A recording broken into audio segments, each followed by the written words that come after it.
Hi artists!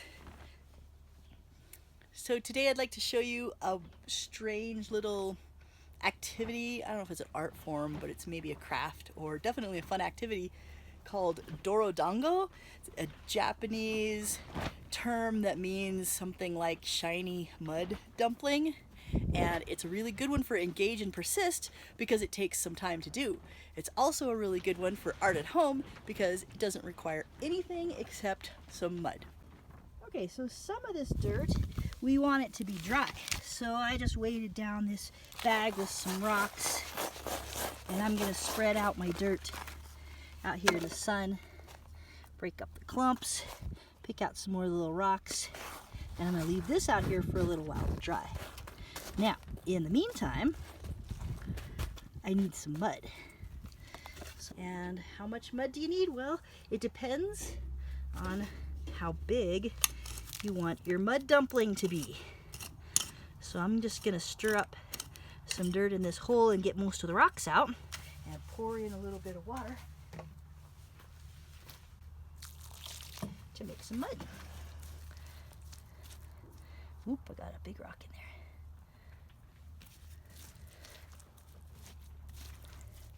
Alright, so I'm mixing up this. Oh, I have a little worm right there. Go back in the dirt, little worm. Okay, so I'm mixing this dirt up until it's about a good mud pie kind of making consistency. So you guys know what that means. Like, not too soggy, but not so dry it falls apart. And I've made small ones before, so I'm gonna try making a big one. I've never made a big one, so I'm gonna try making this one kind of big. But if you haven't done them before, you might start off with a small size, but it's a pretty good size for pretty good consistency of mud for just packing into a ball. And what we're gonna do here is just rotate it and pat it to try to get it into as close as I can get to a perfect sphere.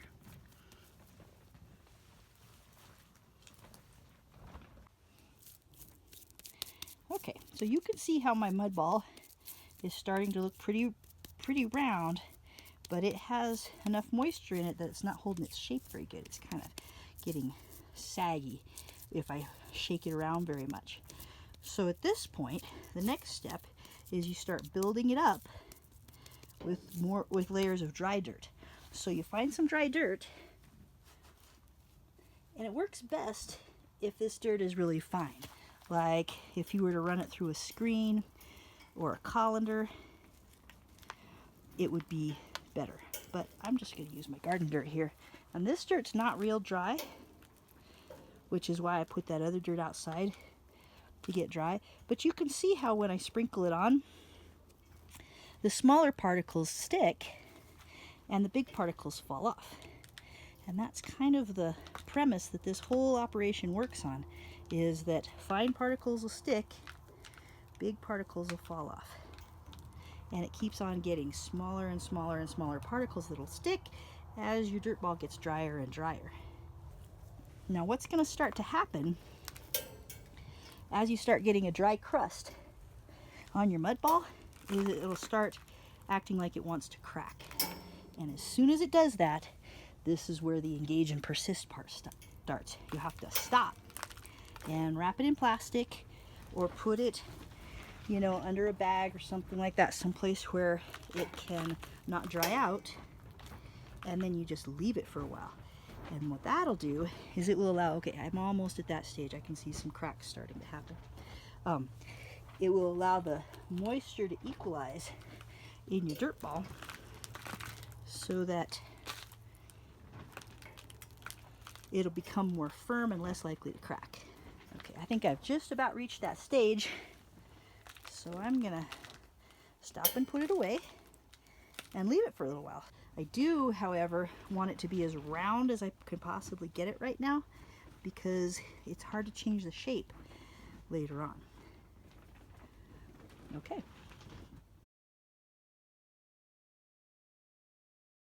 Check it in on my Dorodango again. It's been a couple hours.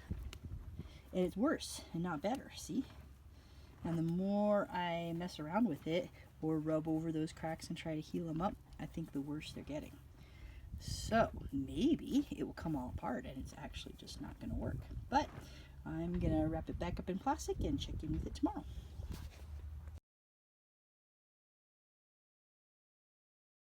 Because it's kind of acting different.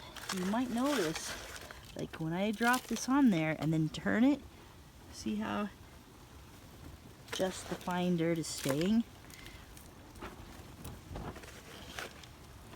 So I throw a handful on, dump it off, throw it on, dump it off, throw it on, dump it off, until it's all kind of covered with this sort of fine powder.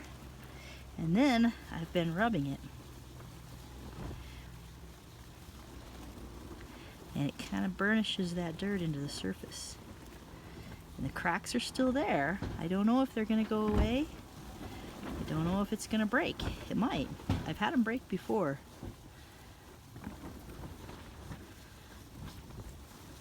But you can kind of see how that surface is smoothing and how the ball is very, very round.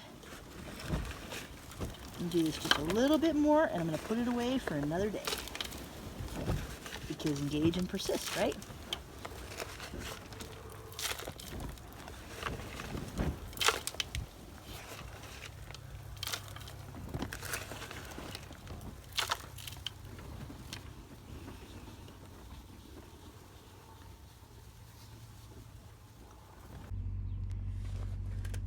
Okay, I'd like you to see how the surface of this is changing as we go. It's getting really interesting. So I can pour this dry dirt and get that powdery, dusty surface. But then if I rub it with my hand, it's starting to really polish.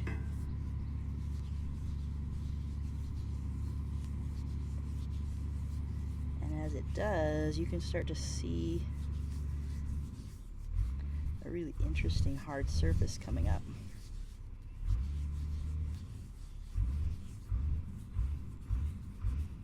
So we're kind of at a burnishing stage now because we're past worrying about cracks.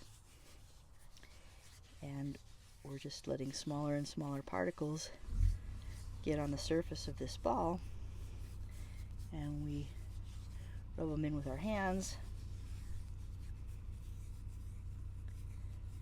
to make that really smooth surface. Love the way those cracks are showing up and still a little bit bumpy. This could be really beautiful.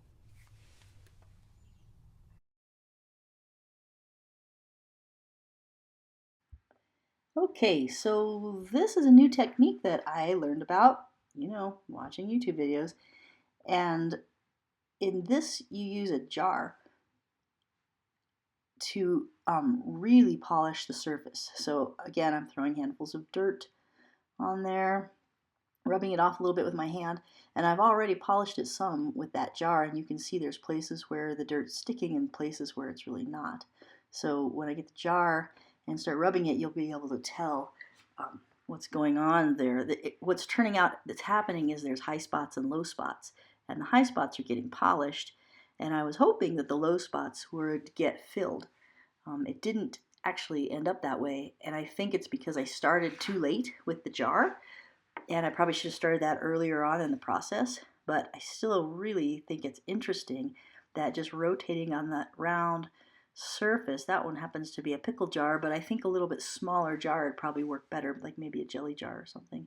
But see how it's just burnishing that surface and pushing those little particles down and flattening them out till we get this really nice gloss there. So I keep on working on that and looking at it and rubbing it with my hands and seeing how I can alter that surface. And I worked a little bit on just using my hands. Oh yeah, so you can see I got more and more of it as I go. I tried polishing those low spots a little more with my hands, and they're just not quite smooth enough to take a polish, but man, look at the shine. I thought I'd just kind of share what it looks like inside. Now it's completely dry, And when I tried to polish it with the jar just a minute ago, it made scratches on the surface. So I think once it's dry, we won't be able to do that anymore. So I think this is probably not going to get any more shiny and perfect than it already is. And I think that these not shiny patches are going to have to stay that way.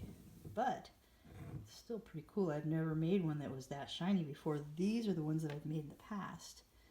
So here's one. And here's one. So this is just sort of kind of clay in my yard, and I wanted to show you that like I got it wet a little bit. I had it sitting in my windowsill where it was getting frosty, and the water got into it and it made it start to like come apart like that. So you can kind of see the layers in it there and how that comes apart. So I thought it was kind of interesting to see, you know, after they're built, how what's kind of going on inside of there. Maybe I'll completely break it in half one of these days to look at that. And then here's another one that I made when we were on a trip in Utah one time, and the dirt down there was really sandy. And so that one has a little bit different. Like this one had a pretty smooth surface. This one had a more of a bumpy surface from the sandy dirt. And then this one, that just got really glossy, and it was because of polishing it with that jar. So glossy in some spots and not at all in other spots. But pretty interesting, I think.